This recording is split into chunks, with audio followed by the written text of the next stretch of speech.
Jadi itu oke lah, kita sebelumnya memang dari dulu udah 2 tahun yang lalu, setahun sampai 2 tahun yang lalu itu kita udah mulai jualan di pinggir jalan.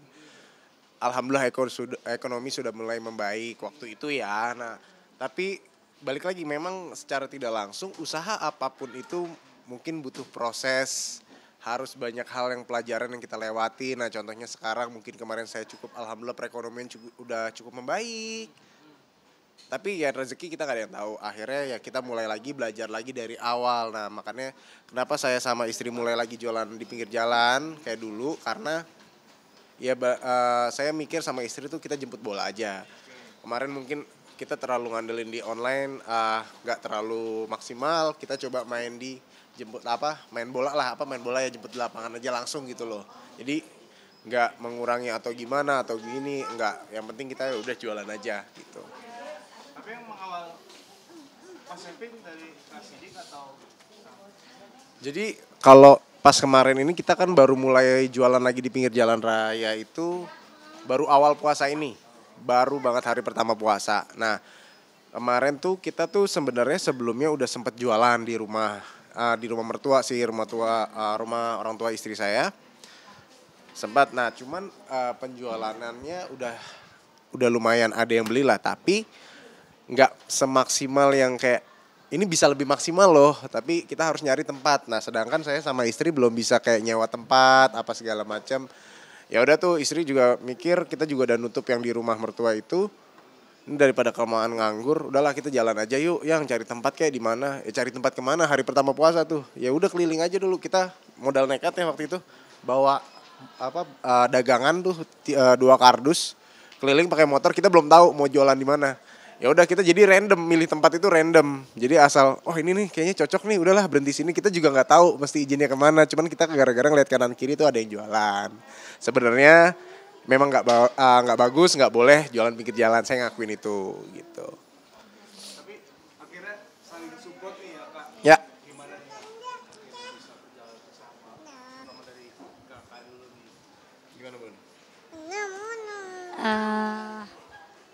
Iya intinya aku selalu support semua. Aduh sakit kan? Aku pokoknya intinya aku selalu support semua suami walaupun suami kayak emang yakin nih kita jualan pinggir jalan lagi, emang boleh gitu kan. Cari di mana bingung. Udah yakin deh, yakin. Aku paling males loh kayak gini-gini doang di rumah, nunggu doang aku nggak mau. Aku pengen ya udah kita dagang di pinggir jalan di mana kek, stay di mana, naik motor berhenti gitu kan. Akhirnya suami ya udah yuk ngikutin apa kata aku sih. Nah, jadi ibaratkan tuh saya percaya sama kata-kata istri saya dalam hal gini. Dia ini orangnya tuh kalau dibilang berani brutal. Berani brutal tuh kayak contohnya gini. Dia daripada kita diem aja, kita lakuin hal apapun deh. Yang penting halal, nggak ganggu orang. Udah sikat aja dulu jalan. Kalau nggak kita jalanin malah nanti menunda hasil ya kan. Lebih baik kita jalanin sekarang biar kita tahu hasilnya seperti apa secepatnya. Nah dia tuh orangnya seperti itu istri saya. Jadi saya makanya ya udah ayo. Walaupun kadang-kadang ada sisi kayak bakal ya sorry saya juga sebelumnya sempat ditegur sama Satpol PP dulu sempat jualan pinggir jalan. Jadi takut terulang seperti itu lagi memang. Jadi kayak ya udah namanya ya jujur aja balik lagi perekonomian namanya soal urusan perut kita mau nggak mau kan balik lagi. Cuman ya kita cari tempat yang aman juga yang nggak terlalu crowded. Misalkan kita jualan nggak nyari tempat yang macet atau apa, cari tempat yang aman. Poinnya itu sih. Perihal perekonomian tadi Kakak bilang. Ya. Memang lagi goyang Kak atau gimana? Kalau kita bandingin sama yang dulu banget ya, yang awal viral, memang dulu tuh paling parah. Duit saya dulu Rp10.000 doang. Tapi alhamdulillah sekarang ini sebenarnya cukup lumayan ada pemasukan lah. Ibaratkan untuk dapat bulanan ada lah gitu loh dibanding yang kayak ini. Tapi kenapa kita sampai mikirin balik lagi ke pinggir jalan itu ya memang saya udah mikir nih kalau kita biarin begitu aja perekonomian akan bisa balik lagi seperti dahulu nih. Nah kita mencegah itu ya udah kita nekat jualan. Seenggaknya ada putaran uang yang kita bisa jual gitu loh untuk mendapatkan hasil. Makanya dari situlah juga kita mikir jangan sampai kayak dulu lagi gitu. Berarti dari menunya sendiri memang konsepnya gimana? Masak sendiri atau kayak? Awalannya iya sistemnya masak kayak kita sempat jualan kayak awalnya kan bakso cilok, terus sempat keduanya kita seblak sama bakso aci yang direbus di lapangan langsung bisa dimakan di tempat. Tapi karena ini kita sebelumnya juga alhamdulillah udah bikin produk yang kemasan gitu. Nah tapi sekarang ini kan nggak ada tempat untuk masak ya. Nggak, ibaratnya kita juga jualan di atas motor. Ya udah jadi jual yang hanya bungkusan. Jadi itu bisa buat oleh-oleh teman-teman kalau ada yang mudik, kalau misalkan buat nyediain tamu ketika lebaran. Jadi targetnya yang untuk seperti itu sekarang dan alhamdulillah cukup lumayan bagus gitu ternyata. Ada gengsi atau gimana kan karena kan Kasidik nih yang memang proyek figur bla bla bla sendiri. Gengsi dulu iya, dulu tuh ya pas viral yang dulu iya. Nah sekarang nih udah kayak udah baal apaan sih gengsi udah kayak masa bodoh soalnya gengsi tuh udah nggak makan gitu loh. Malah kita makin gengsi malah makin malu nantinya. Gengsinya sekarang kita tunjukin kemewahan kita. Besokannya kalau duit udah habis malunya doang. Kemarin hura-hura sekarang nggak ada duit. Nah makanya saya berpikir udah kalau zaman sekarang tuh udah nggak perlu gengsi. Kalau gengsi nggak makan, kalau kita nggak kreatif harus dipaksa kreatif. Jadi itu sih poin kita sekarang yang Itu juga yang memang menguatkan iya. berjalan. Bener soalnya kalau bener-bener kita mikirin gengsi doang kayak kemarin saya awalan dulu jualan pinggir jalan. Saya pernah berpikir tuh kayak saya seorang mungkin entertain apa segala macam. Saya dulu pas sepi job nih, kita ngomong kasarnya sepi job, itu dulu pernah mikirin kayak besok gue dapet callingan kok, besok gue bisa syuting lah, pasti ada yang calling gue gitu. Terus sama istri bilang, yang udah kamu kerja aja di pabrik. Istri saya sampai bilang, kamu kerja aja di pabrik seenggaknya kamu dapat bulanan, pasti, jelas. Saya sempat mikirin, pabrik gini, sorry itu saya gajinya UMR ya kan, apa segala macam mikirnya. Gimana ya, apa segala macam.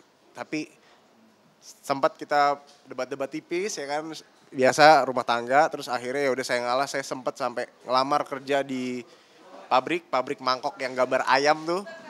Sempat saya tapi di situ kebetulan ada teman saya yang kerja di situ juga. Kata dia, "Lu ngapain kerja di sini? Lu artis, lu jangan bikin malu diri lu." Bang, gue udah butuh makan buat anak sama istri, udah segala macam. Dan akhirnya ya udah karena kayak temen meragukan itu, kirain dianggap bercanda waktu itu. Akhirnya ya udah kita nekat jualan. Yang awalan saya jualan tuh dulu kalau dibilang ngadepin customer tuh sambil nunduk-nunduk.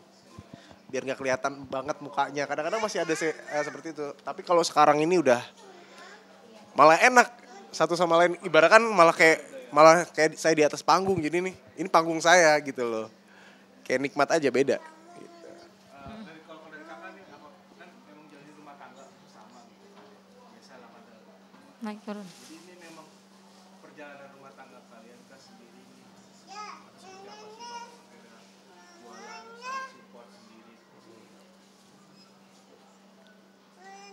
Rumah tangga kita gimana tuh naik turun, kamu supportnya, kita hadapinnya gimana bareng-barengnya. Pokoknya saling kuat satu sama lain. Walaupun lagi naik atau turun, aku saling support suami aku. Aku bilang ke suami aku harus tetap semangat cari uang untuk anak kita gitu. Kita masih punya anak, masih kecil-kecil banget. Jadi gimana pun kalau kamu turun lagi naik, aku tetap dampingin kamu sampai kamu sukses nanti. Gitu. Ya harapan kita pastinya pengen janganlah anak-anak rasain seperti kita. Pastilah semua orang tua pengennya begitu. Dan kedua tuh istri saya ini adalah orang yang sangat sorry ya guys. Dan istri saya ini adalah orang yang sangat amat kuat. Marahnya seorang istri jangan pernah langsung diambil negatifnya, tapi diambil positifnya. Supaya apa? Kita nggak langsung berpikir yang aneh-aneh soal omongan istri. Kita cari tahu dulu nih yang positifnya apa nih dari istri. Kenapa istri bisa marah? Nah itulah yang saya pelajarin dari istri saya. Ternyata istri saya tuh marahnya dia itu sangat amat memecut saya untuk saya lebih kuat lagi, untuk memotivasi saya untuk lebih kerja lebih keras lagi dan hal apapun itu. Dia nggak nuntut saya harus terusan jadi artis, dia nggak nuntut saya harus kerja menjadi orang yang kayak bos atau apa segala macam, tapi dia nerima kita apa adanya, menerima saya apa adanya. Yang penting kamu tahu apa yang kamu harus lakukan. Itu sih. Tapi pekerjaan sekarang sudah mulai ada. Kalau untuk syuting lagi jujur saya Sidik ini 6 bulan nggak ngambil syuting. Udah 6 bulan ini. Kenapa? Karena kemarin kan sempet tuh ya yang dari tahun kemarin balik lagi. Saya sempat ngambil syutingan lagi. Tapi usaha jadinya nggak terlalu kayak fokus banget. Nah sedangkan kalau menurut saya ya syuting itu bukan pendapatan hasil utama gitu loh. Jadi ibaratkan saya harus gimana caranya ngedapetin double income atau enggak misalkan nanti balik syuting lagi, ketika syuting lagi sepi lagi tapi saya ada pendapatan lain walaupun dari hasil dagang ataupun apapun itu. Jadi enggak kayak kemarin kan cuman ketika kita sepi job berharap banget nih kapan ya callingan lagi, mana ya callingan lagi, calling gua dong gini-gini. Tapi kita kan nggak bisa kayak gitu terus. Otomatis ya udah saya sama istri sekarang ya udah yang kita fokusin lagi gimana caranya nih kita kalau dibilang sekarang masih belajar lah lebih kuat lagi dalam hal apapun dari usaha dan apapun itu. Gitu. Jadi walaupun ada job, dagang tetap nggak ditinggalkan ya? Enggak, pengennya enggak. Jangan sampai ditinggal lah soalnya ya gitu takutnya kalau kayak kemarin syuting doang nih ngandelinnya sepi job nggak ada duit kelar nggak makan gitu. Kang Lex juga untuk membesarkan dari usaha sekarang. Pengen semua orang pasti cita-cita walaupun dari kaki lima pasti ingin menjadi yang besar, pengen jadi yang ini cuman saya lagi belajar gimana caranya tetap dicintai sama masyarakat, bikin makanan yang benar-benar diterima sama semua orang. Jadi kayak semua tuh benar-benar masih belajar. Apapun itu kita masih pelajarin. Makanya kayak kemarin sempat namanya trouble lah, inilah penjualan sempat ada yang saya jual. Kan saya sempat jual saya jualan bakso aci. Bakso acinya sempat basi lah, apalah. Makanya banyak banget yang saya pelajarin hal baru di dunia F&B makanan seperti ini. Wow, banyak banget sih. Gitu. Terakhir Kak, masukannya untuk masyarakat luas dari kalian berdua nih, dari rumah tangga, jatuh bangun gitu, apa yang mau sampaikan sendiri? Dari perempuan. Kalau dari aku harus tetap semangat, harus support suaminya juga, nggak boleh jangan langsung ditinggalin aja suaminya, harus bantu bangkitin lagi suaminya. Kalau bisa marah aja, tapi marah dalam artian kayak support aja. Pokoknya jangan ditinggalin ya walaupun dia lagi susah. Buat para suami atau para lelaki yang menjadi calon suami orang. Jadi poinnya gini. Seperti yang saya bilang tadi juga ya. Apapun itu marahnya seorang istri, kita harus ambil dulu positifnya, jangan ambil negatifnya langsung. Kalau langsung diambil negatifnya, otak kita mumet. Ya, jadi ibaratkan, apaan sih istri gue ngomel-ngomel gak jelas gini. Nggak usah, kita pikirin dulu. Istri gue kenapa bisa ngomong kayak gitu ya, kenapa kayak gini. Nah, jadi kita tahu nih, poinnya apa yang diinginkan istri yang bisa kita ubah dari diri kita. Itu guys. Nah, satu lagi apapun itu yang terjadi, harus kompak satu sama lain. Ada api, ada air.